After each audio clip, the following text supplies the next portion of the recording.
आज सुबह 6:20 पर केदारनाथ धाम के कपाट खुल गए। पारंपरिक विधि विधान से पूजा अर्चना के बाद कपाट को खोला गया। इस पावन मौके पर बड़ी संख्या में श्रद्धालु केदारनाथ धाम में मौजूद रहे। कपाट खुलते ही हर तरफ हर हर महादेव के जयकारे गूंज उठे। केदारनाथ धाम में कपाट खुलने से पहले बर्फ ने केदार धाम का श्वेत श्रृंगार कर दिया। केदारनाथ धाम के आसपास की पहाड़ियां बर्फ की चादर से ढकी दिख रही थी।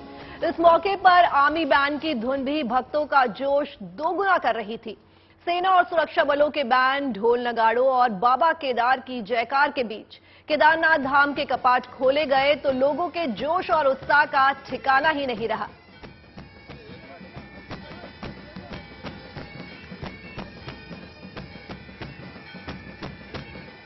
और ये तस्वीरें आपके टीवी स्क्रीन पर कि कैसे बाबा केदारनाथ धाम के जो हैं वो कपाट खुल गए हैं। श्रद्धालु जो हैं भारी संख्या में केदारनाथ घाटी पहुंचे हैं।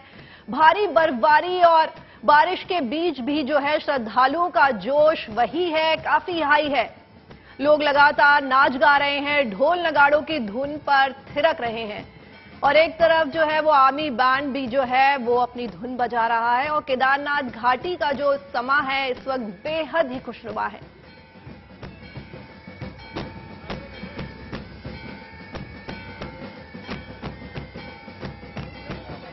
तो पारंपरिक विधि विधान से जो है पूजा अर्चना करने के बाद कपाट को खोला गया।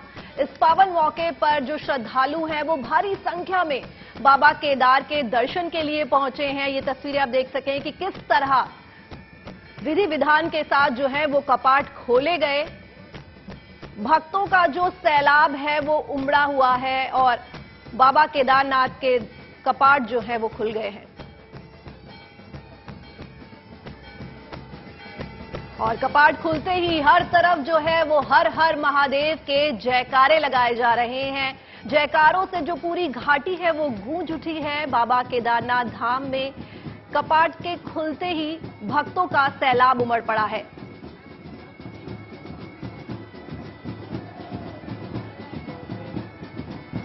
केदारनाथ धाम के आसपास की जो पहाड़ियां हैं वो बर्फ की चादर से ढकी हुई हैं।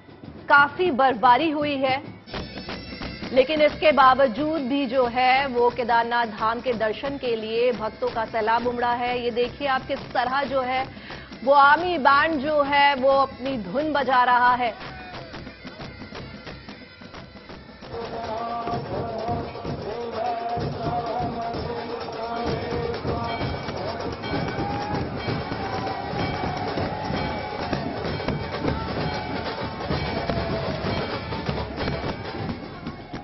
खुल गए बाबा केदारनाथ के कपाट।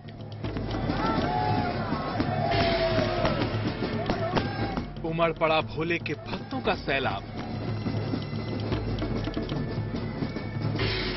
हर हर महादेव के नारों से गूंजी केदार घाटी।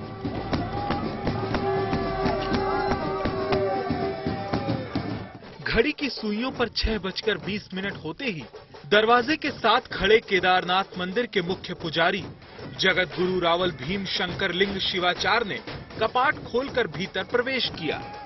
पूरी केदार घाटी हर हर महादेव के नारों से गूंज उठी। हजारों की संख्या में खड़े श्रद्धालुओं का उत्साह उनके सुरों में घुलकर माहौल को भक्तिमय बनाने लगा।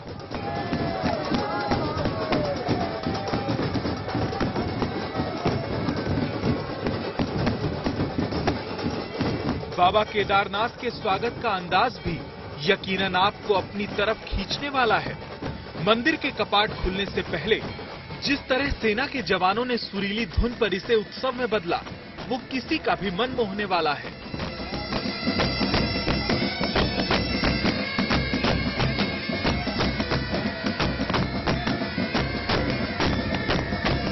केदारनाथ के कपाट खुलने का इंतजार भक्तों को जाने कब से था। यही वजह है कि वो इस लम्हे को यादगार बनाने में पीछे नहीं रहे।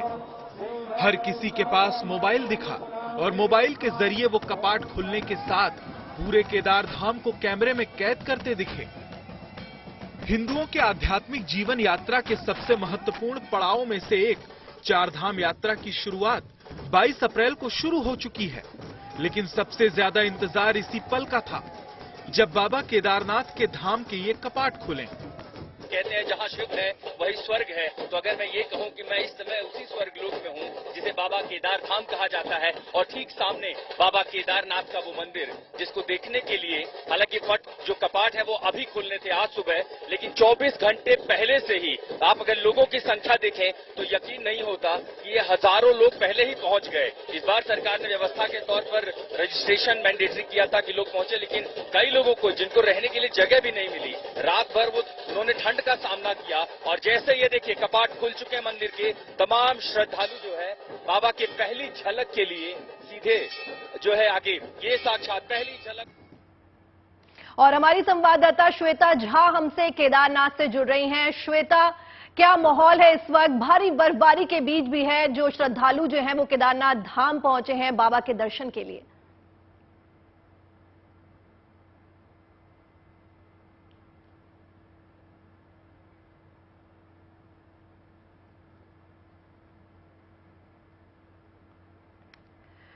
श्वेता, क्या आप हमें सुन पा रही हैं? तो मैं आपको सबसे पहले बिल्कुल मैं सुन पा रही हूं। तो क्या नजारा इस वक्त केदारनाथ धाम का? इतनी बर्फबारी हो रही है, माइनस में टेम्परेचर है जी।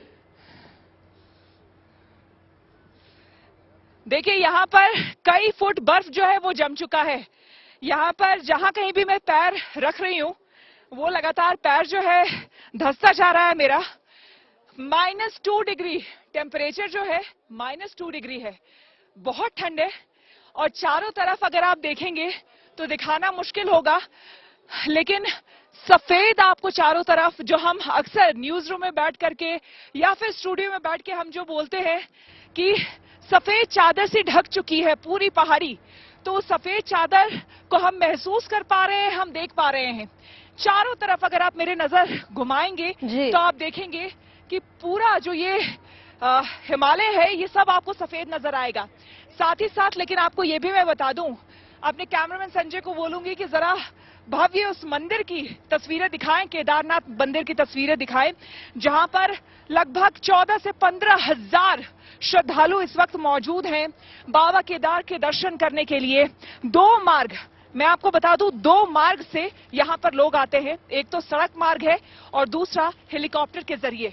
ज्यादातर श्रद्धालु कोशिश करते हैं कि वो सड़क मार्ग से ही यहां पर आए, क्योंकि श्रद्धा अटूट है और कहीं ना कहीं उन्हें लगता है कि जब हम सड़क मार्ग से आते हैं तो उस पूरे रास्ते को अगर आप जब आएंगे सड़क मार्ग से तो आप महसूस कर पाएंगे, क्योंकि धरती पर कहते हैं ना कि धरती पर ही स्वर्ग है, और धरती पर स्वर्ग को अगर आपको महसूस करना है तो आपको इस केदारनाथ में आना पड़ेगा। न सिर्फ यहाँ पर प्राकृतिक सुंदरता आपको देखने को मिलेगी, ये ऊंची ऊंची चोटियां जो बर्फ से लदी हुई है हिमालय की, वो मैं दिखाना चाहूंगी, अपने कैमरामैन को बोलूंगी जरा दिखाए। और वो देखिए सड़क मार्ग से किस तरह से श्रद्धालु आ रहे हैं, वो भी आप तस्वीरें देख रहे होंगे। इतना आसान नहीं होता है। -2 डिग्री टेम्परेचर, कड़कड़ाती ठंड है। और अब यहां पर जैसे जैसे शाम ढलती जा रही है, जैसे जैसे दोपहर जो है अब खत्म होता जा रहा है, शाम ढल रही है, हो रही है, यहां पर ठंड बढ़ती जा रही है। तापमान रात में और ज्यादा डिप करेगा, लगभग -5 डिग्री तक यहां पर कल भी तापमान गया है और आज भी वैसी ही उम्मीद है। लगातार बर्फबारी होने की वजह से आपको हम बता दें, फ्रेश स्नो, जो कि देखने में तो आपको बहुत अच्छा लगेगा, दर्शक जो इस वक्त अपने कैमरे के थ्रू हमारे देख रहे होंगे उन्हें भी खूबसूरत लगेगा, लेकिन यहां पर रहना इतना आसान नहीं है, या फिर वो जो श्रद्धालु यहां पर आ रहे हैं उनके लिए यहां पर आ पाना इतना आसान नहीं है। लेकिन कहते हैं ना कि ये श्रद्धा ही है आपकी, अटूट श्रद्धा अपने ईष्ट के प्रति, अटूट श्रद्धा उस ऊपर वाले, उस भोलेनाथ के प्रति जो आपको यहां तक लेकर के आता है। और ये जितने लोग आपको पीछे दिख रहे हैं, तमाम लोग, ये तमाम श्रद्धालु उसी आस्था से खिंचे चले यहां पर आए हैं। और इस वक्त अगर मैं किसी को भी जाके पूछूंगी तो कोई नहीं मुझे कहेगा कि ठंड लग रही है। मैंने बात की है, हालांकि एक बार फिर से मैं बता दूं, मेरी कोशिश थी कि मैं उन सब से बात करूं इस बीच जाकर के, लेकिन यहां पर सिग्नल की काफी परेशानी हो गई है, क्योंकि लगातार पिछले कुछ दिनों से स्नोफॉल हो रहा है, जिसकी वजह से यहां सिग्नल की भी काफी परेशानी हो गई है। तो कई हर जगह से हम लाइव नहीं कर सकते हैं, तो एक सर्टेन एरिया में हमें आना पड़ रहा है, एक खास जगह में आना पड़ रहा है जहां से हम लाइव कर रहे हैं और आपको हम सीधी तस्वीरें दिखा रहे हैं। तो बीच बीच में इस पूरे इलाके की भव्यता, सुंदरता और ये जो अलौकिक दृश्य है वो दिखाते हुए इस मंदिर की, क्योंकि ये जो मंदिर है अपने आप में कई कहानियां, कई कथाएं जुड़ी हुई है। बताया जाता है कि 4 धाम स्थापित करने के बाद भारत में आदि गुरु शंकराचार्य जो है वो यहां पर आए थे और उन्होंने यहां पर पूजा की थी। और आदि गुरु शंकराचार्य की जो मूर्ति है, जो खुद प्रधानमंत्री नरेंद्र मोदी ने जिसका उद्घाटन भी किया था, वो भी हम आपको दिखाएंगे। और साथ ही साथ अपने कैमरामैन को कहूंगी जरा उस शिला को दिखाइए, जिस शिला के बारे में हर कोई अब जानना चाहता है। जब 2013 में त्रासदी यहां पर आई थी और सब कुछ बह गया था, तो ये देखिए, ये जो शिला है जिसके ऊपर आप देख सकते हैं कि यहां पर फूलों से उसे सजाया गया है। कई लोग अब वहां पर सर टिकाते हैं, मत्था टेकते हैं, आते हैं, पूजा करते हैं। बताया जाता है कि यही वो विशाल शिला है, यही वो भव्य शिला है जिसकी वजह से इस मंदिर का बाल भी बाका नहीं हुआ। इस मंदिर के बारे में यह भी कहा जाता है कि ये इस तरीके से बना हुआ है कि इसका कभी क्षय नहीं हो सकता है, कभी क्षय नहीं होगा। इस मंदिर के बारे में कई कथाएं प्रचलित है। बताया यह भी जाता है कि इस मंदिर को, ये पांडवकालीन मंदिर है। पांडव जो थे महाभारत के बाद यहां पर आए थे और कहते हैं कि पाप मुक्ति के लिए यहीं पर आकर उन्होंने प्रार्थना की थी और भोलेनाथ को स्मरण किया था, जिसके बाद यहीं से युधिष्ठिर जो है, यहां पर एक झील भी है, बताया जाता है कि उसी झील से वो स्वर्ग लोक की तरफ आगे बढ़े थे। तो ये पूरा जो इलाका है अपने आप में शिवमय है। शिव तत्व हर एक कण कण में आप महसूस कर पाएंगे। यहाँ के हर एक कण में 12 ज्योतिर्लिंगों में, अगर हम कहें जो हमारे देश में 12 ज्योतिर्लिंग हैं हिंदू धर्म के पुराणों के अनुसार, तो शिव धरती के कल्याण हेतु जो 12 जगहों पर वो प्रकट हुए थे, जिन्हें 12 ज्योतिर्लिंगों में हम पूजते भी हैं, तो भगवान शिव के इन 12 ज्योतिर्लिंगों में से ये एक केदारनाथ मंदिर की बहुत ज्यादा मान्यता है। 11,500 फीट की ऊंचाई पर यह स्थित है केदारनाथ मंदिर। और कहते हैं कि हमेशा के लिए शिव के हृदय में यहां पर जो कोई भी आता है वो बस जाता है। पंच केदारों में केदारनाथ, रुद्रनाथ, कल्पेश्वर, मध्यवेश्वर और तुंगनाथ शामिल है। तो आपको बता दें, दूर दूर से जो यहाँ पर लोग आते हैं वो तमाम लोग यहाँ इसी श्रद्धा भाव से यहाँ आते हैं और पूजा अर्चना करते हैं। इस मंदिर की खासियत आपको बता दें कि बताया जाता है कि सर्दियों में जब यहाँ पर कपाट बंद हो जाता है, जैसा कि तमाम लोगों को पता हो कि लगभग 6 महीने तक इस मंदिर में कपाट बंद रहता है। तो जब कपाट बंद किया जाता है तो जो यहाँ के मुख्य पुजारी है एक दिया जलाते हैं मंदिर के अंदर। कहते हैं कि जब 6 महीने के बाद डोली केदारनाथ बाबा की वापस आती है तब भी वो दिया जो है वो जलता रहता है। साथ ही साथ जब मंदिर का कपाट खुलता है तो उस वक्त जैसी साफ सफाई 6 महीने पहले करके पुजारी गए होते हैं, वैसी ही साफ सफाई उनको 6 महीने बाद भी यहां पर देखने को मिलती है।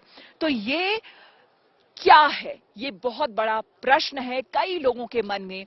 ये ऐसा प्रश्न है जिसके सामने विज्ञान भी फेल हो जाए।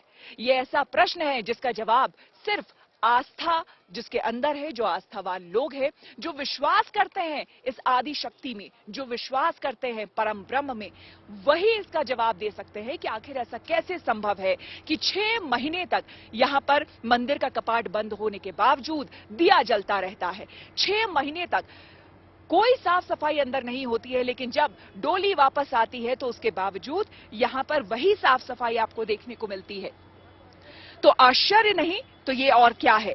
केदारनाथ के कपाट जब बंद होते हैं तो भगवान शिव, मुख्य पुजारी जो है वो भगवान शिव के विग्रह और दंडी को लेकर 6 माह तक पहाड़ से नीचे ऊखीमठ ले जाते हैं और वहीं उनकी पूजा होती है। और आज का दिन वो शुभ दिन है जब भगवान का वो दंडी लेकर के ऊखीमठ से पुजारी यहाँ पर आए हैं और आज सुबह सुबह 6:30 बजे यहाँ केदारनाथ में कपाट खुले हैं और अब लोग यहाँ पर दर्शन कर रहे हैं। अगर आज की हम बात करें तो यहाँ सुबह 4 बजे से पूजा अर्चना शुरू हो जाती है और दर्शन जो है 6 बजे से होते हैं। हालांकि दोपहर में 3 से 5 बजे तक आपको बता दें कि यहाँ पर मंदिर के कपाट बंद रहते हैं। उस दौरान विशेष पूजा होती है और शाम को 7:30 से लेकर 8:30 बजे तक जो है वो आरती होती है। इससे पहले भगवान पंचमुखी केदारनाथ का विशेष श्रृंगार किया जाता है। आपको बता दें कि यही देखने के लिए जो विशेष श्रृंगार किया जाता है और शाम की जो आरती होती है मुख्य रूप से, वो देखने के लिए रात के 12 बजे से, कल रात के 12 बजे से यहां लगातार जितने भी श्रद्धालु हैं वो लाइन लगाकर पंक्तियों में खड़े हैं। अभी भी कई ऐसे लोग हैं जो रास्ते में ही हैं, जो चल रहे हैं, क्योंकि आज से ही कपाट खुले हैं। तो अभी लगातार जो है 6 महीने तक लोग आएंगे और यहां पर मंदिर में दर्शन कर पाएंगे, बाबा केदार के दर्शन कर पाएंगे। लेकिन यहां आप जैसे ही पहुंचते हैं एक ऐसी अनुभूति होती है, आपको लगता है कि ऐसे लोक में आप आ गए हैं जहां पर परम ब्रह्म जो है उनका एहसास होता है। खुद पुराणों में इस बात को कहा गया है, आपको बता दें, खुद पुराणों में इस बात का जिक्र है, स्कंद पुराण में इस बात का जिक्र है कि खुद भोलेनाथ ने माता पार्वती को ये कथा सुनाई थी जिसमें उन्होंने ये बात कही थी कि ये यानी कि ये जो धाम है, ये जो स्थली है, वो उतना पुराना है जितना कि खुद मैं हूं। यानी शिव खुद अपने बारे में कह रहे हैं कि ये प्राचीन है, इसीलिए कोई नहीं जानता कि आखिर ये जो मंदिर है, केदारनाथ मंदिर है, वो कब बना था। इससे जुड़ी कथाएं बहुत सारी है, लेकिन कोई ये बता नहीं सकता है कि आखिर ये मंदिर कब बना था। बताया ये भी जाता है कि त्रेता युग में राजा केदार यहां पर हुआ करते थे, जिनके 2 पुत्र और 1 पुत्री थी। उन 2 पुत्रों में बताया जाता है कि एक गणेश थे और दूसरे कार्तिकेय थे, और उनकी पुत्री लक्ष्मी थी, जिन्होंने वर्षों यहां पर तपस्या की थी। और उन्हीं केदार, राजा केदार के नाम पर इस पूरे इलाके का नाम केदार रखा गया, केदार घाटी रखा गया उन्हीं राजा के नाम पर, जो कि बहुत ही दयालु थे और साथ ही साथ लोगों के लिए बहुत कुछ वो किया करते थे। तो ऐसी ना जाने कितनी कथाएं हैं। जब आप यहाँ के पुजारी से मिलेंगे, जब आप यहाँ पर लोगों से बात करेंगे जो यहाँ के रहने वाले हैं, वो आपको इन कथाओं के बारे में बताएंगे। और जो वेद पुराणों में जिस बात का जिक्र है वो भी हम आपको बता रहे हैं। अभी से थोड़ी देर पहले यहाँ पर शंकराचार्य जी पहुंचे हुए थे, उनसे मेरी बातचीत हुई। उन्होंने भी ये कहा कि न सिर्फ वो लोग, देखिए कई ऐसे लोग हैं, हालांकि पूरा इलाका बहुत ही यहाँ तक पहुंचने का जो मार्ग है वो बहुत ही दुर्गम है, इतना आसान नहीं है यहाँ पर आना, क्योंकि ऊंचाई काफी ज्यादा है। इसलिए कई ऐसे लोग जिन्हें मान लीजिए किसी भी तरह की सांस लेने में समस्या है, तो उनको विशेष करके काफी सोच समझकर यहाँ पर आना चाहिए, क्योंकि यहाँ ऊंचाई काफी ज्यादा है, 11,500 फीट की ये ऊंचाई है। और यहाँ पर जब आप पहुंचते हैं तो आपको सांस लेने में अच्छी खासी मशक्कत करनी पड़ती है। तो बता रहे थे शंकराचार्य जी कि कई ऐसे लोग हैं, सनातनी हैं, जो परिवार वाले हैं, धार्मिक भी हैं, लेकिन उनकी इच्छा होने के बावजूद वो यहाँ नहीं आ पाते हैं। घर से भी अगर प्रभु श्री केदार के वो स्मरण कर ले, वो ध्यान कर ले, तो वो सारी चीजें जो हैं, मतलब यहाँ आने पे जितना पुण्य आपको मिलता है, माफ करिएगा, वो सारा पुण्य आपको मिल जाता है। बर्फ बहुत ज्यादा है, मैं कोशिश कर रही हूँ आगे बढ़ने की, लेकिन बहुत फिसलन है और बहुत ज्यादा बर्फ है।